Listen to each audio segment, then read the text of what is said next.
एक ऐसा बालक जिसकी मृत्यु की तिथि उसके जन्म के क्षण ही लिख दी गई थी। ऋषि मृकंडू और उनकी पत्नी वर्षों तक संतान के लिए तप करते रहे। वन में, एकांत में, कठोर साधना। अंततः उनकी तपस्या से प्रसन्न होकर स्वयं भगवान शिव प्रकट हुए। महादेव ने वरदान दिया, मृकंडू चुनो एक तेजस्वी विलक्षण पुत्र, पर आयु केवल 16 वर्ष, या एक दीर्घायु पुत्र पर साधारण। क्षण भर को भी ऋषि ने विचार नहीं किया। उन्होंने कहा, प्रभु मुझे तेजस्वी पुत्र चाहिए, भले आयु अल्प हो। समय बीता और जन्म हुआ मार्कंडेय का। बालक अद्भुत था, ज्ञान में प्रखर, हृदय से निर्मल और शिव भक्ति में लीन। लेकिन जैसे जैसे 16वां जन्मदिन पास आया, माता पिता की आंखों से नींद गायब हो गई। लेकिन मार्कंडेय शांत थे। उन्होंने माता पिता से कहा, यदि मृत्यु निश्चित है तो मैं मृत्यु से क्यों डरूं? मैं तो शिव की शरण में जाऊंगा।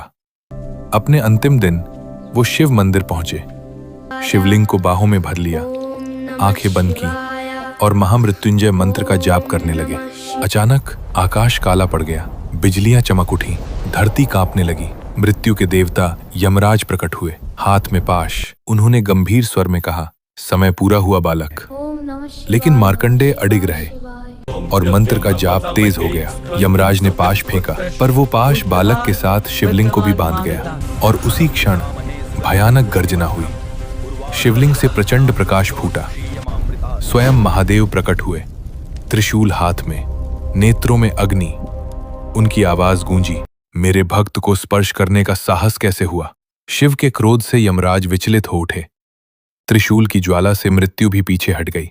और तब महादेव ने मार्कंडेय को आशीर्वाद दिया, वत्स, तुम चिरंजीवी रहोगे, मृत्यु तुम्हें कभी स्पर्श नहीं करेगी। उस क्षण एक सनातन सत्य स्थापित हुआ। आज भी कहा जाता है, जहां अटूट विश्वास हो वहां नियति भी बदल जाती है। लाइक एंड सब्सक्राइब तो बनता है।